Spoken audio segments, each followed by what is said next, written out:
The Universal monster movies of the 30s and 40s are some of the greatest horror movies of all time, most of which were based on novels like Bram Stoker's Dracula and Mary Shelley's Frankenstein.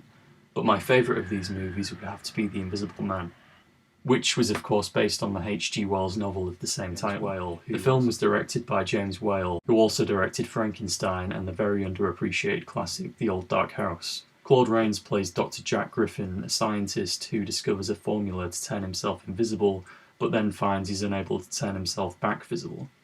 As he attempts to come up with another formula, the power of invisibility takes over his mind and he's soon driven into madness. Suddenly I realized the power I held, the power to rule, to make the world grovel at my feet. Claude Rains gives a phenomenal performance as Jack Griffin.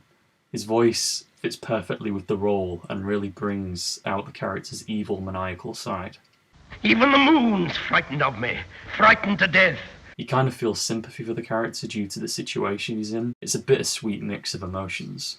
Out of all the Universal monsters, it's safe to say the Invisible Man is the most human. He has the physical and mental capabilities of a person, but the only difference is you'll never see him coming, and that's what makes him so dangerous. The film also has some pretty funny moments where Griffin plays tricks on the locals, again using his invisibility to his advantage to scare them. Here we go gathering nuts in May, nuts in May, nuts in May. Here we go gathering nuts in May on a cold and frosty morning. After discovering how much he can get away with, his harmless fun and games transition into murder and chaos. A similar kind of dark comedy is shown in other James Whale films, such as The Bride of Frankenstein.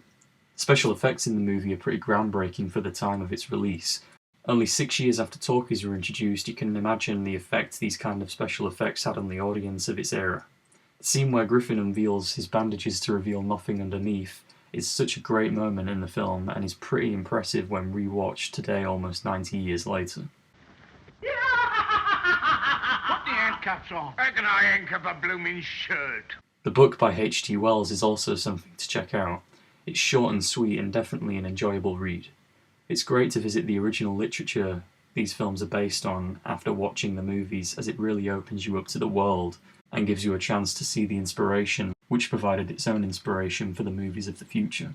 The Invisible Man, like the other Universal monster movies, spawned a number of sequels. You had The Invisible Man Returns, The Invisible Agent, The Invisible Man's Revenge, and The Invisible Woman. There was even an attempt at a remake starring Kevin Bacon called The Hollow Man. However, nothing that came after the 33 film seems to live up to its standards, but the only one I would say is really worth the watch is The Invisible Man Returns from 1940, which has a great performance by a young Vincent Price.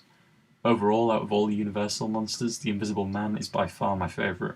Come to think of it, it's also one of my favourite films of all time. It never gets old, check it out.